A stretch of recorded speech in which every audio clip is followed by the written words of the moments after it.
Before I get started with today's video, I wanted to take a moment to bring attention to the t-shirt that I'm wearing today. It says, "We live in a society."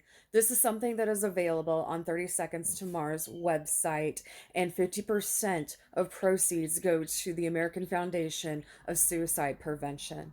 Please check it out and the foundation's website as well. It is very important. Please spread suicide prevention awareness.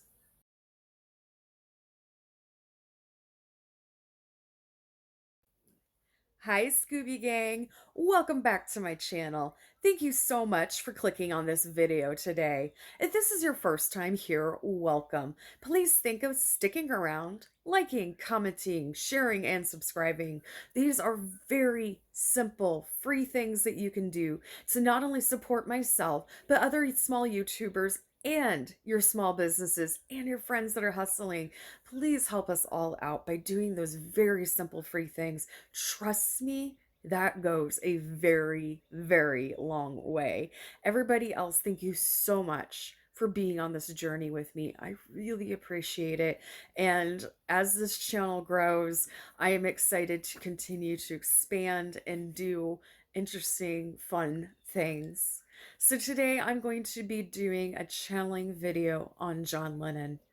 This is my birthday week, and this is a present that I'm doing for myself. So I hope you guys enjoy this channeling video. I'm not going to go into a whole lot of details about John Lennon's life because it's out there. He is very well known. Of course, he is one of the members of the Beatles, one of the founding members of the Beatles, and had a very successful solo career. He's been inducted into the Rock and Roll Hall of Fame twice, and sadly, he was murdered outside of the Dakota apartment in 1980, right by his wife, Yoko Ono. He came into this world with fire.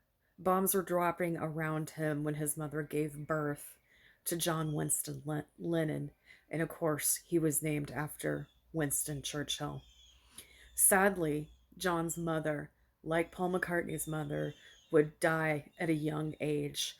And fortunately, he didn't have much of a relationship with her while she was alive.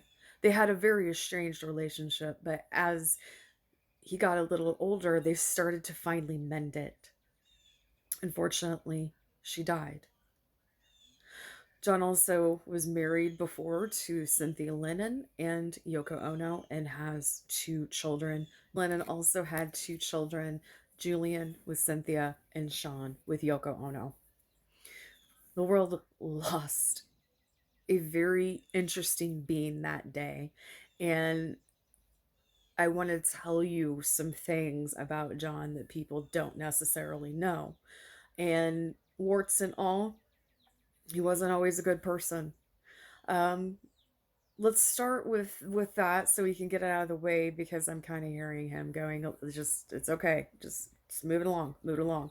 So, yes, he was not a very good person at several points in his life, and he atoned for what he did. And I'm telling you, he is atoning for what he did on the other side, um, and felt he had no other way to feel. So this is a very hardened boy who grew up parentless because his father wasn't around. He was raised by his Aunt Mimi, and he really was angry at the entire world. And while it isn't anything that is ever supposed to be accepted, he was hard working class person, and you saw a lot of abuse in that world, and the cycle of abuse didn't stop with him until later. This was almost an expected part of life, an expected way of life, to be this type of person that would beat their wives. And again, it's not an excuse. It's definitely not something that I'm happy about at all, and something he's not happy about at all. I'm just trying to explain to you the mindset of the 40s and what people were born into. I mean, this was almost impoverished. It was almost poverty, and he was afraid of getting stuck. That's what I keep hearing. He was really, really afraid of getting stuck there and never evolving past that.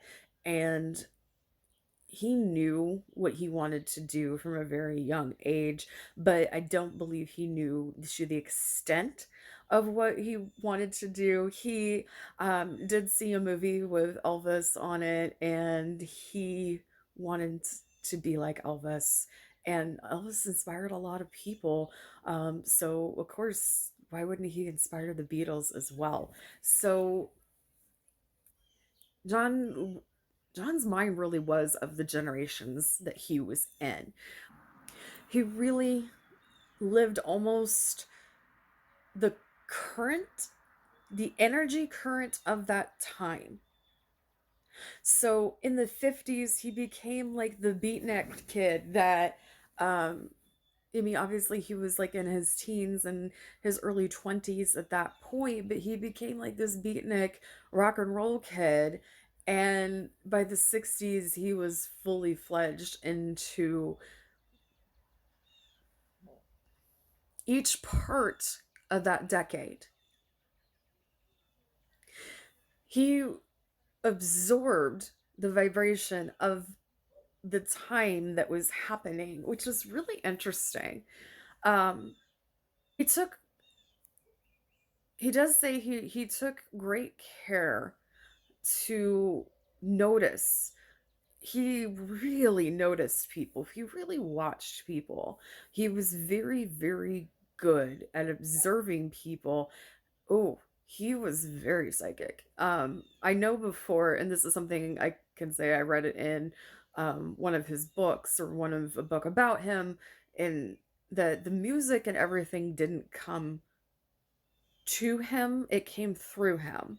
So he was not responsible for writing these songs, it was from another power. And he really opened up his chakras, and I'm not trying to sound cliche or anything here. He knew how to open up his chakras, especially the head chakra. And I can't remember what it's actually called right now, but the head chakra was the one in the third eye that he used a lot. It was like a direct line that music came forth from. And he even said that during his lifetime, and he didn't want to seem greedy as a songwriter. Um, in most cases. Yes, there were times when he was living the vibe of the time and was on some hard drugs and was kind of an asshole. And he flat out admits that he was an asshole at several points in his life, but he tried to redeem himself, and he really tried to live the life of a puppet master. And that's being said in jest. I want you to understand that um this isn't supposed to be something that, oh my god, he was a puppet master and he was manipulating. No, he really is saying this in jest, but he was here for a reason. He was here for a very specific purpose, and only a part of it was music. Music was the vessel that was used to be able to get him to the point where people would listen to him. And he really, really did define peace at that point in his life. Like I said, he really, really lived the time and observed the people and was very good at seeing what people needed. And he did just straight say, okay, um, if he had been a little different, if he had not found if he had not found the light, the way, the good, he really could have ended up being somebody like Charles Manson. Which it would have been like a flip of the coin. It would have been That's a very interesting comparison. It really would have been um it would have been possible for him to have flipped. But he also is telling me government conspiracies, and as we know, by the U.S. versus John Lennon, the U.S. government and the FBI or the CIA was keeping track of him and trying to deport him um, for a bogus drug charge because at that point everybody was doing drugs and it wasn't, whatever. But it was bogus. And he really doesn't like Lyndon Johnson, and Lyndon Johnson was very much responsible for this part of his life, but he's also trying to make it very clear that um okay, this is really interesting. Um he could have been Charles Manson easily if he had not woken up. And he tells me that um okay, this is going to sound strange, and I don't know why this is part of the conversation, but it's coming out that Charles Manson was actually a government experiment. And he said he was a lost soul. He sold his soul. He knew what he was doing after the government did what, and it was basically a direct retaliation, which um, he could have easily gone that way, but John decided to work in the light. He decided to be a light worker. Actually, he was a shadow worker, but he did choose to work in the light. And um, his inspiration really was Yoko Ono. I know a lot of people don't like her to this day. They still don't like her.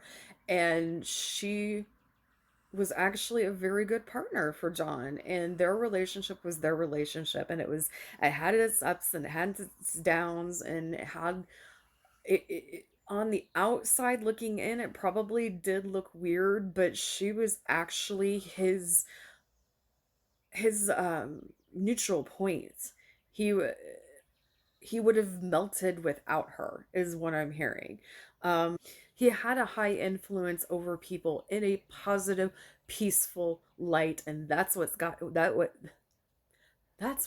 killed.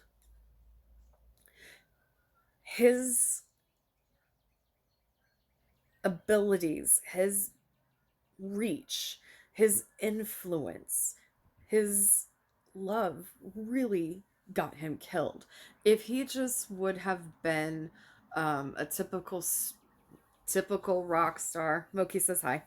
If he would have been a typical rock star and, just kept doing music and didn't dabble in politics or trying to bring awareness to the Vietnam War and peaceful protesting and things like that, he would have lived longer.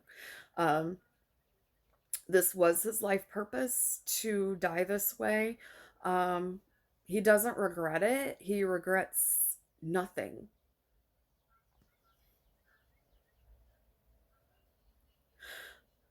He knew he was going to die years before. He got several warnings from many different people, many different people, including Yoko. And part of the reason that he dropped out of sight for 4 years after his son Sean was born was because he knew he was going to die soon, and he wanted to spend every moment with his child and be able to be there for him. And he was working on repairing his relationship with his other son Julian, and he lived his life with love and purpose in those 4 years. And people call them, lost years, lost weekends, yada yada yada yada. No, he was actually found. He was where he needed to be, and that was with his family, because he was trying to um he was trying to cram a lifetime into a few years with his family, because after that it was going to be done. He knew his life was going to end. He knew what was going to happen to an extent He knew he was going to die that day. He didn't know how. He just he had a terrible, terrible feeling that day, and um, Yoko even asked him to stay home, but it wouldn't have mattered because if he had stayed home from the studio, he probably would have left the apartment anyway. He would have gone and done something. He would have, you know, gone and grabbed cigarettes. He would have done something. He keeps telling me he probably would have gone and grabbed cigarettes. So, he wouldn't, it was going to happen. It was unavoidable.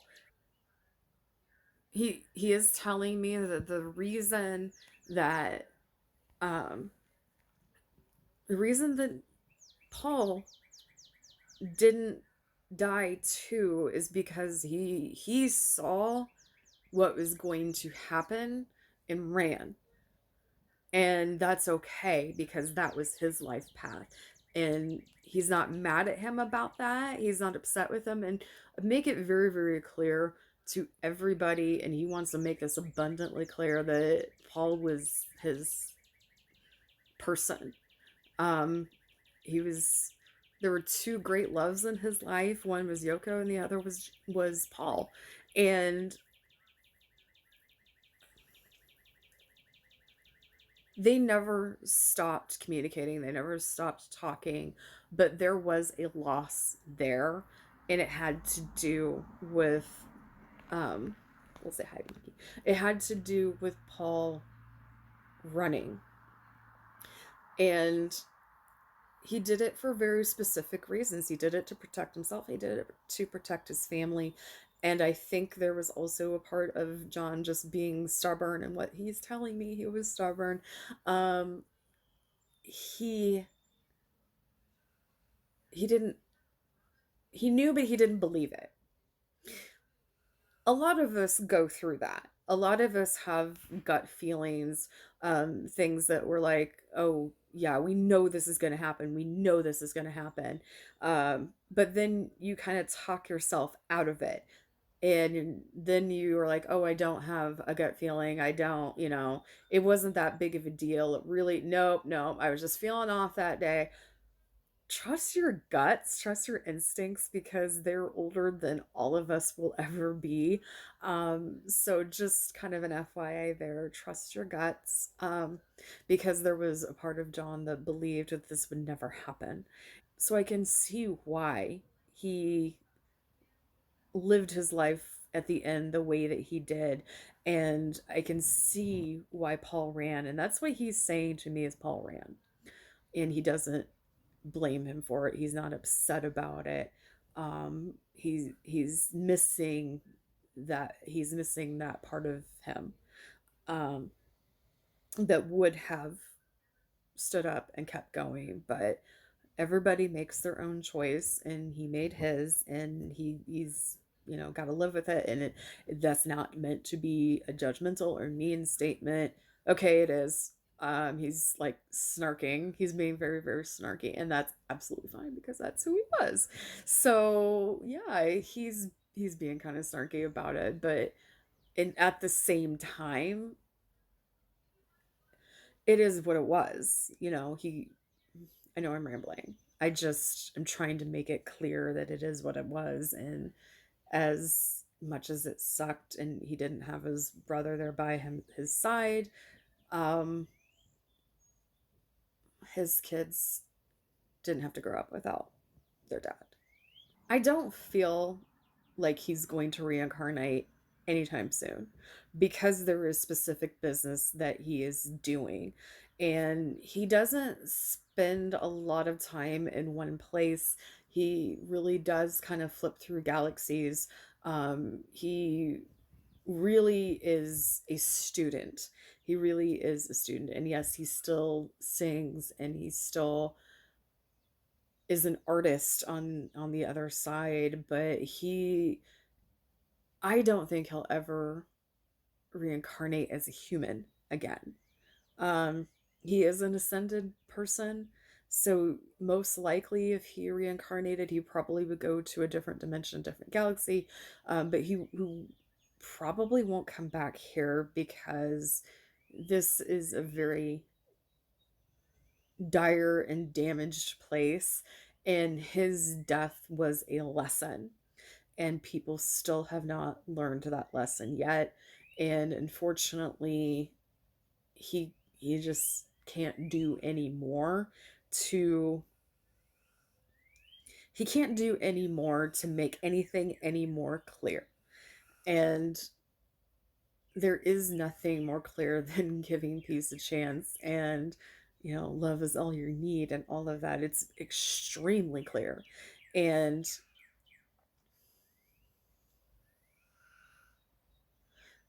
he didn't sell his soul, is something that he keeps saying.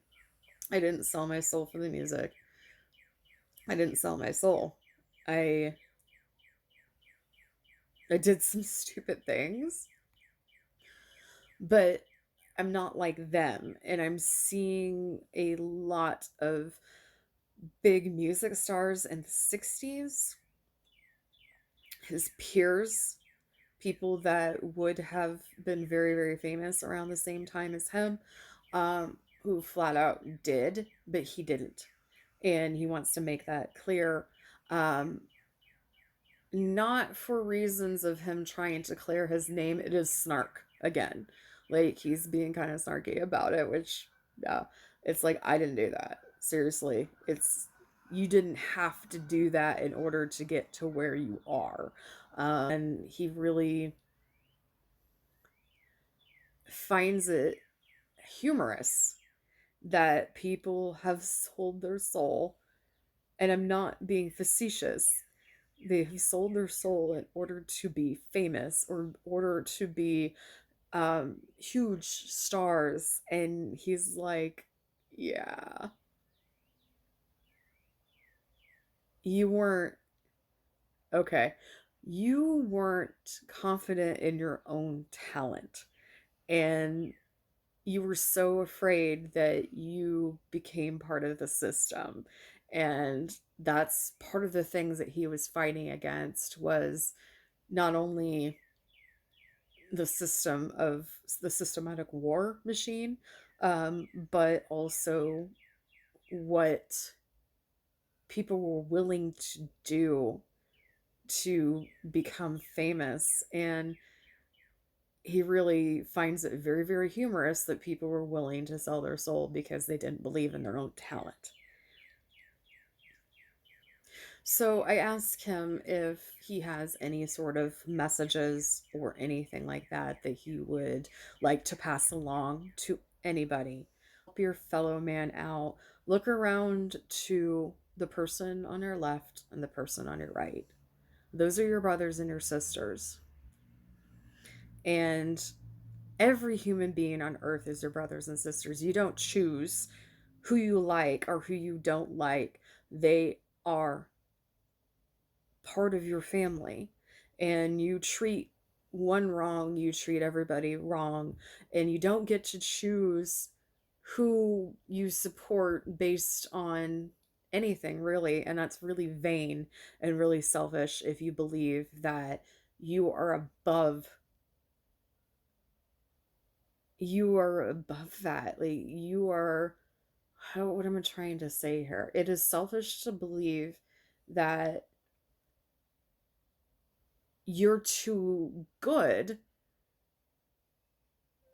to be a loving person, that you know better, that you have to love with consequences, and you have to love with restrictions. That's not love.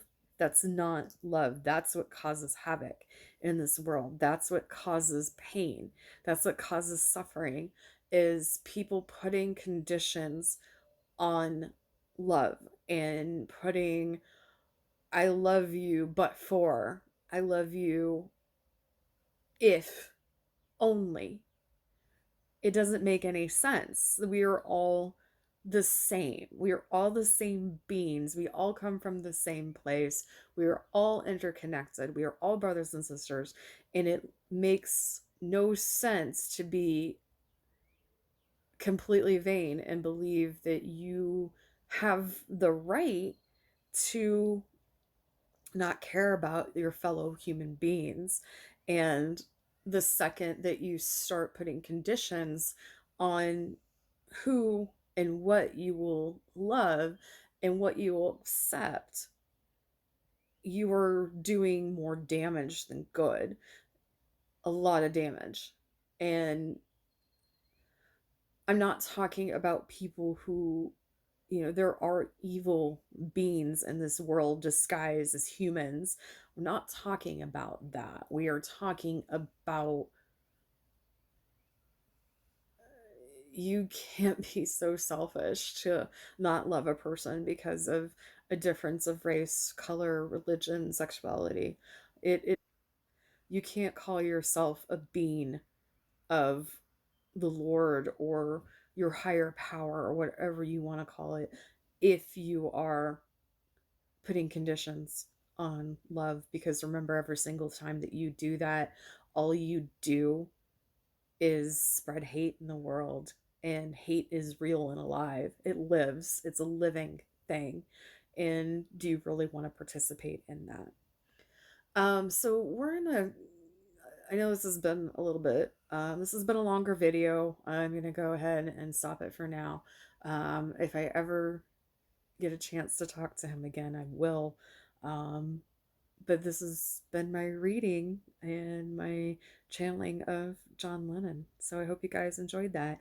And before I go, remember every single day is a gift. Use your time wisely. Bye for now.